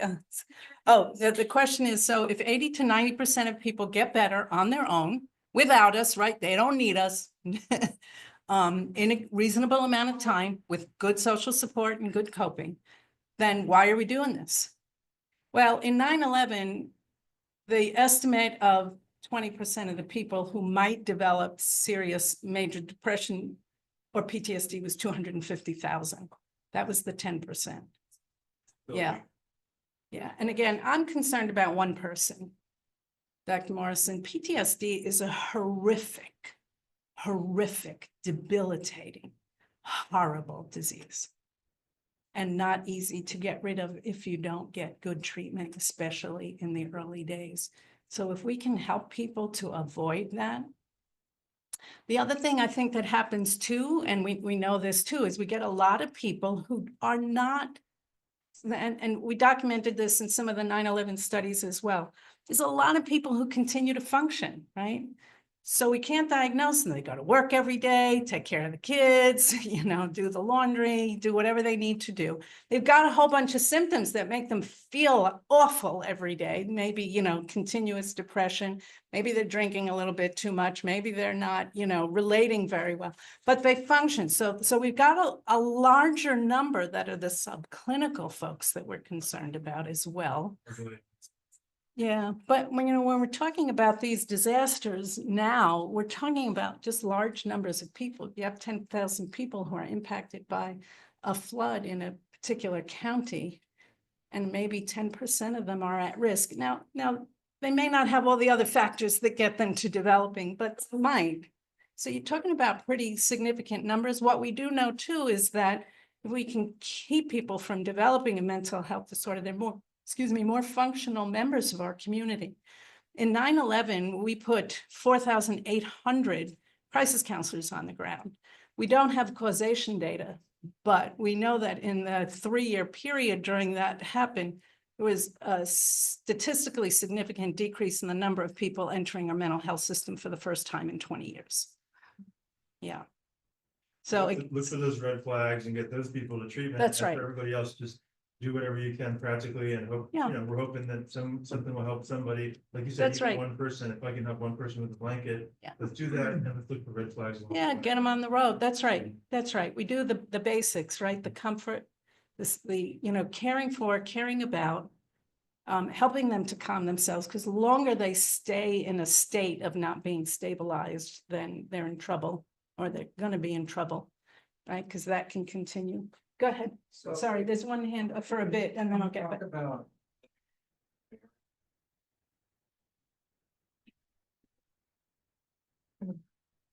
Yeah, they do. Yeah, a lot of that happened in the Boston Marathon bombing and in the Route 91 shooting, and a couple of the other ones too. But it's really interesting that we do tend to work collaboratively with the crisis counselors and doing psychological first aid, and try to stay away from interrupting the legal process, because we can't. But in some situations, they have allowed us. I've done a lot of work with some of the states' judicial associations to help them to understand the trauma responses, so that they are not doing the same thing when they are taking depositions or in litigation and re-traumatizing people. It's not an easy road, I have to say, but I think I've probably been in about 7 or 8 states just working with the judicial on those issues to help them to understand, right? We don't want people to fall out of functioning. We want them to be in community and functioning well. And I think that the judges understand that probably more than a lot of others. It's just getting the system to change so that everybody understands that. We don't want to be re-traumatizing people during the litigious process. But we've actually been able to work pretty much side by side in almost all I've been in 15 of the last, probably the last mass violence events, the 15 out of the last 20. And I've seen a real cooperation. The Federal Office for Victims of Crime has been pretty attentive to integrating PFA. So I think they're making a lot of progress in working more collaboratively. It's a great question, though, can be problematic. So. probably- Hopefully, forward, I think should have been. The generational trauma. Is that what you're referring to? Yeah, Dr. Yedel and. Mm, Things unspoken, mm. then become the matters that mental health professionals are frequently dealing with. Yeah, yeah. Well, sure, we see this in the most studied population, obviously, is the victims of the Holocaust. And I don't think we're talking about acute traumatic stress, though, when we're talking about those kinds of incidents where there has been, genetically embedded trauma. I think we're talking about people who've been clearly diagnosed because of the chronicity and the intensity of the trauma, which just remained. I mean, it's not like one incident and it's over in a short amount of time. People went through years of torture and situations of trauma their whole lives. So I think you're talking about people being diagnosed, right? They're not just acute stress responses. And some of that is learned, but we do know it changes the DNA. That is pretty clear evidence of that. So the transmission is very well accepted in the research community, that people who are diagnosed and remain in traumatic states for a significant period of time can pass that on. So that's, again, it goes back to Dr. Morrison's questions. We don't want people to get to that, right? We want to be able to move people to recovery so they can adapt, so they can grow and aren't passing on generational trauma. I've just want to go through one thing really quickly. Some of the resources here. The National Child Traumatic Stress Network has a psychological first aid program for schools and healthcare professionals. And specifically a HATS program, we brought Dr. Robin Gurwitch into Watertown, the town in Boston where the perpetrators were found. The SWAT teams had come into the town, pulling kids out of their beds and their jammies, and helicopters hovering overhead for intense periods of time. So like a year later, we got a call from the social worker in the one of the elementary schools in Watertown saying she had kids in first, second, third grade who were continuously wetting their pants in school whenever there was a loud noise or a helicopter coming by. And Dr. Gurwitch came in and trained the teachers and the parents and the kids in her Healing After Trauma program, which is based on the psychological first aid principles, goes a little bit farther and uses some CBT there as well. So it's a great resource, but they also provide, the National Child Traumatic Stress Network provides free consultation, on-site trainings, and other resources that are fabulous. So I gave you that link. You can also go on to this link and take the 6-hour psychological first aid course for free. And it'll give you 6 CEUs. Where can you get 6 free CEUs these days? And they will give you a certificate. It's a really good way to review. I'm giving you like a really fast overview, obviously. You're highly skilled professionals. You can get this easily. But the 6-hour course does give you some more detail. But the one thing I really want to show you is that this school aid, and again, it's also for healthcare professionals, this resource has incredible number of guides, appendices, handouts. In the next couple of slides, don't get upset. I don't want you to read them. You're not going to be able to read them. There's too much copy. I'm just showing you what this workbook looks like. And it's set up in a way, so for this one, and then talking about schools, it helps go through each of the psychological first aid action components for principals and administrators, right? Provide leadership, reach out to everyone who's been affected. Look at consultation where you need it, right? And that's core action number 1, the engagement. And then it tells you how to go through core action number 2, safety and comfort. Then on another section helps teachers to look at What does core action number 1 look like? It's taking initiative with the kids. It's seeking consultation when you feel like you're concerned about somebody. How do you give them safety and comfort? You reassure them, right? We always have to tell children, the adults are in charge. Your job is be a kid, play and learn, right? Do your homework, listen to your parents. That's your only job, right? We reassure them. We help them manage grief. We do a terrible job of addressing grief in this country. We don't even recognize that children grieve sometimes. We have got to integrate this into our trauma response work. Anyway, this guidebook just goes through all of this, goes through all the core actions with some very concrete information. It's a fabulous guide. Then it goes to exercises like this. I told you there's a million of these online, 3, 5, 7, right?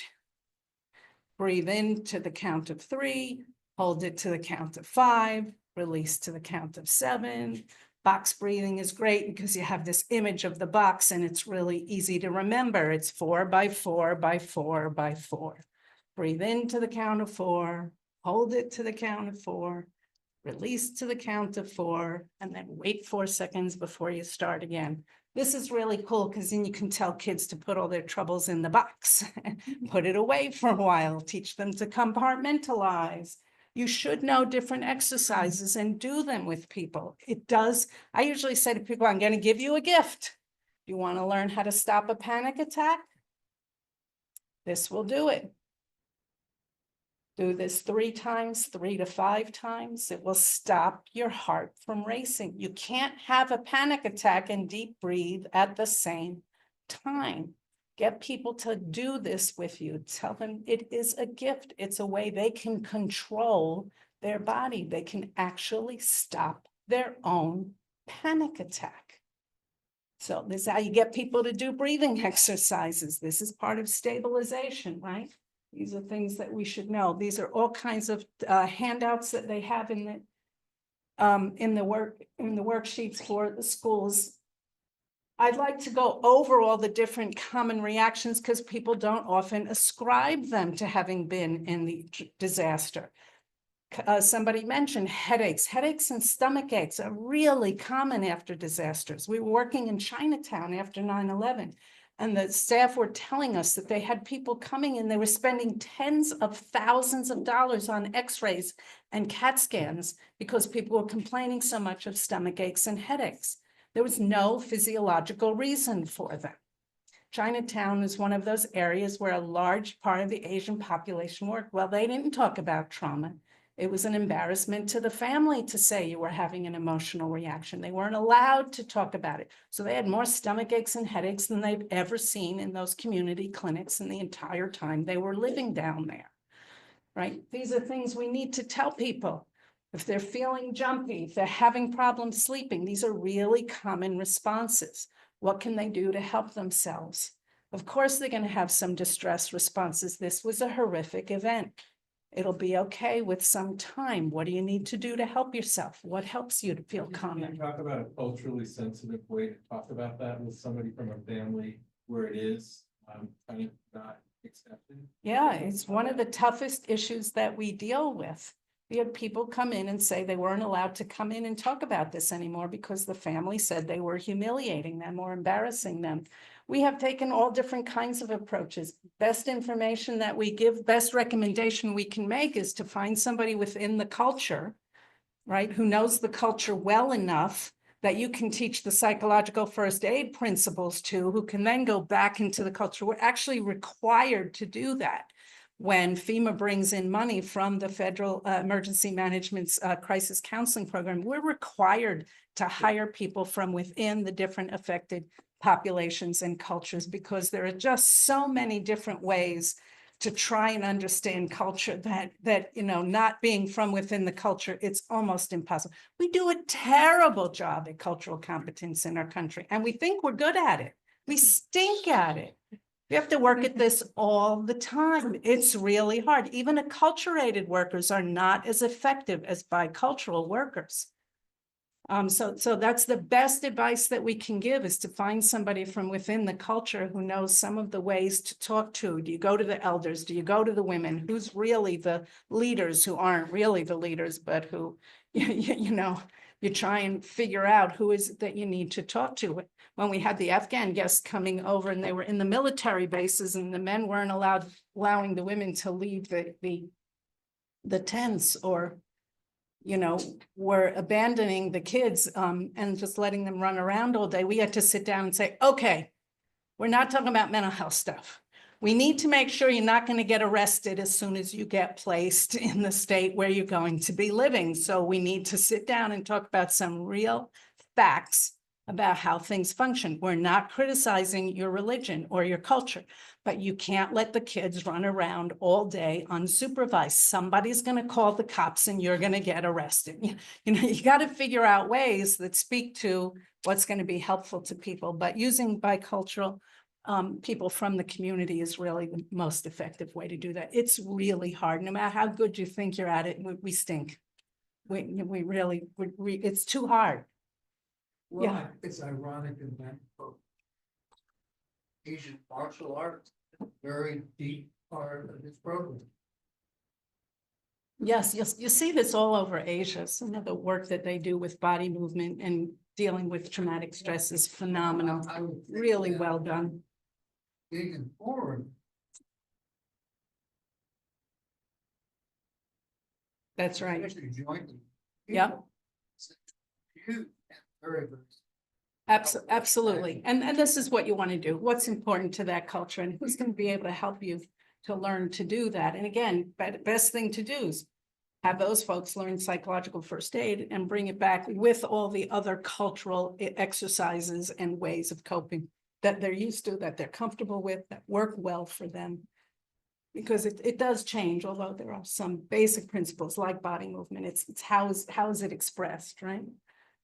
So again, people don't really identify a lot of the symptomatology and think that it's related to the disaster. So putting out information, these are things you can take out of the handbook. They're downloadable, they're public domain, they're free. You have complete authority to copy them, put them in your practice in your office, and let people see them. When there are incidents that happen, you might say, look, this is really helpful, because a lot of people don't understand all the different things that are pretty common.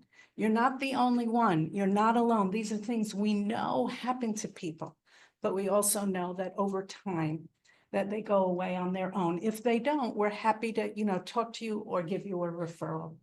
So anyway, the handouts and the worksheets are great. I wanted to make sure that you have that information and the link to the HATS program. These are all federal programs.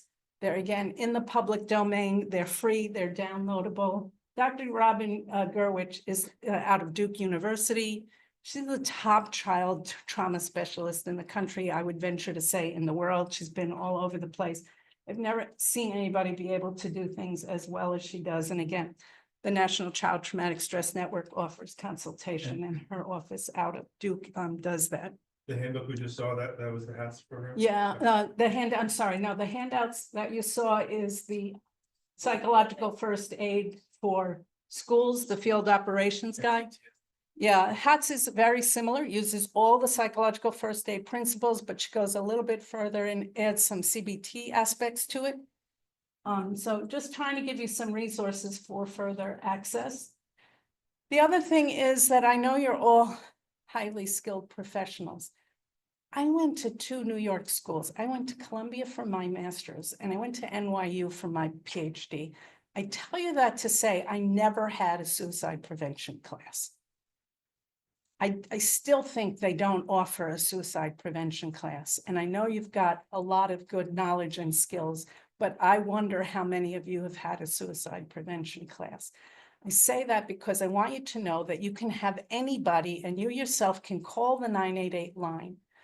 The 200 crisis centers that staff about 1,000 people are the highest trained suicide prevention specialists you'll see in any profession. They are not even allowed to pick up the first call until they've had about 90 hours of intensive suicide prevention. So I tell people, if you're sitting across from somebody and you don't know whether they're going to be safe, you can pick up the phone and call 988 and get on the phone with your client, with a patient, or just by yourself and say, I need to run this by you. I need some information. I'm concerned about a possible suicidal client.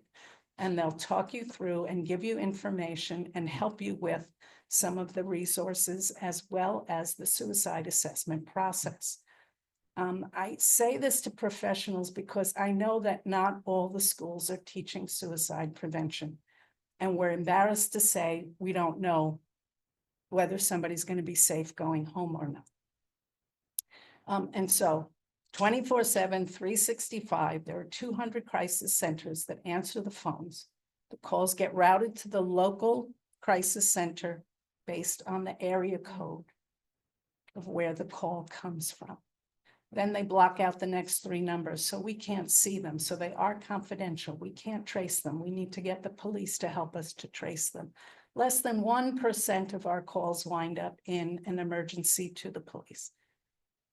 Less than 1% can usually, and that's people who are imminent. They've already taken the pills. They've already done something.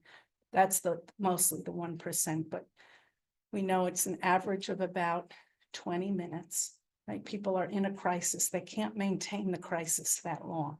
It's usually about a 20-minute talking them down and getting them to make a plan to get through the days.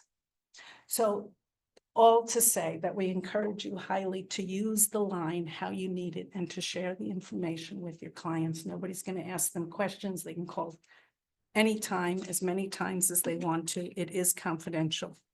And they're a great resource. They usually connect directly to the 211 and the 311 resources in the local community so that they can give practical assistance as well. Anyway, just some resources for you. I think I covered everything. My team is a cadre of about 1,000 disaster response workers across the country. We have 2 in every state. If you would like to join us, we'll be happy to have you. Nobody's ever obligated to go on a deployment. We send out notices and say, like, we're sending people into Colorado, we're sending, North Carolina, we're sending people into Georgia. Got another new one that just came out yesterday, I don't remember. So we put out a call and say, if you're available, we pay the transportation, time is volunteered. We do just-in-time training before the teams go out. We do the debriefings. We do daily check-ins. So we have a very formal process of deploying people. If you're interested in being part of the cadre, we'd love to have you. We know disasters are increasing, unfortunately. I do encourage you to go and take the full 6-hour PFA, get your 6 CEUs, get a lot more detail than I was able to give you today. Or just explore. It's all free on the website. You can download it, take a look at it and see what might be useful to you.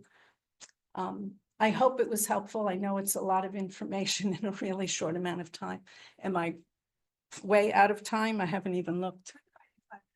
We could do 5 minutes of questions. I'm cutting it close. Go ahead. The slide deck will be sent out. Yes, there's a couple of good links on there for you to explore. I highly recommend that you do that. I know I threw a lot of information at you, but I know that we could do this together today because of the skills and the knowledge that you already have. I didn't tell you anything that's a special skill or that you don't have. Again, we put it in kind of in a system that helps you to understand it and to know what's best practice versus what is not, and to stay away from, things that we know are potentially harmful or not useful anymore. So I hope this was helpful. So one of the things that you mentioned earlier. Mhm. Really good. The other thing that happened, part of our city is reserved, vulnerable. That's right. How do you advise people to connect with Red Cross or somebody so that you're not just going down to Outback? Oh, yeah. Please don't self-deploy. It's a really dangerous thing to do. I know it's really tempting, but I'm tell you, the saddest stories are, so many people self-deployed down to 9/11 to the ground zero area. We had people who hid among the rubble whenever the administrators would go around trying to identify them. And I can't tell you how many of them now have serious World Trade Center related illnesses, and because we cannot connect them to any formal agency, they cannot get services. Everybody else can get all their healthcare services addressed because they were registered. So it's also just not safe. Stories that will make your hair stand on end of people that appear in places and say, you know, they want to do this work, or they just start doing the work and they're unaffiliated. So don't do it at the time of a disaster. You can call your local CERT or your local county emergency manager. Usually it's one of your fire chiefs or your law enforcement chiefs, and ask them if you've got a local CERT team. American Red Cross is always looking for volunteers, absolutely. And you guys, most of you are connected to the hospital. You'll have plenty to do. You'll have plenty to do. We had folks who we sent out to Asheville, folks who were sent out to Asheville and then were sent back a couple of weeks ago because they had too many folks. Our rule is we never go anywhere uninvited. We never go anywhere. And half the times we've got, you know, my boss or the CEO saying, oh, are you going here? You know, it happened yesterday. I'm like, no, why not? You know, we haven't been invited. You're going to wait for an invitation? Well, you know, we outreach to people in the state that we know and say, just reminding you that we're here. But no, we do not deploy. It's not a safe thing to do. And you don't know what your role is going to be. You don't know what they're going to need. So that, you know, if you're going to volunteer, think about who you want to volunteer with, like now, today. Again, if something happens in your front yard and you're going to walk out and help, that's a little bit different, but don't self-deploy to someplace that's nearby. You can always contact your local fire department, your local emergency manager, or here in this campus, I'm sure that you've got a disaster coordinator. I'm sure you've got an emergency response person. You've probably got a few folks who would say, you know, and what we know too is we usually need more people over the long term. Everybody comes in the beginning and then they're gone in 2 weeks and the community's like, okay, now what do we do, right? So we usually say to people, we often don't get called for weeks out. As a consultant, sometimes I don't get called until much later. And it's usually when there's a problem, you know. And so go where you're needed. And believe me, there's plenty of opportunity. But yeah, the Red Cross is great to connect with. There are community foundations who do a lot of this work. The local CERT teams, as you mentioned before, but hospitals are always a resource of the community. That's right. There's a medical reserve corps. It's a little bit more detailed and there's a lot more obligation to that, but yeah, you can certainly explore that as well. Just don't self-deploy. There's always something good that you can do. After the Newtown event, the guy who was in charge in Connecticut called me one night about 5 o'clock. He said, I just got off the phone and somebody told me they sent 20 ponies to my address. 20 puppies. And 20 ponies arrived. No place to put them, nobody to take care of them. No food for them. I mean, he scrambled and he handled it, but did he need to be doing that in the midst of the Newtown mass shooting? No. You know, people do really weird things. I can tell you stories like, I know that's probably one of the worst in terms of sending the wrong kinds of resources, but really we need to be thoughtful and do what's needed. And just doing your everyday job can be really, really helpful. So remember that. It's really important that we all continue to function in our communities so that those who can help and do the disaster work can continue to do that as well. So don't minimize your everyday job, please. It's too important. We need you. And thanks for your attention today. I really appreciate you.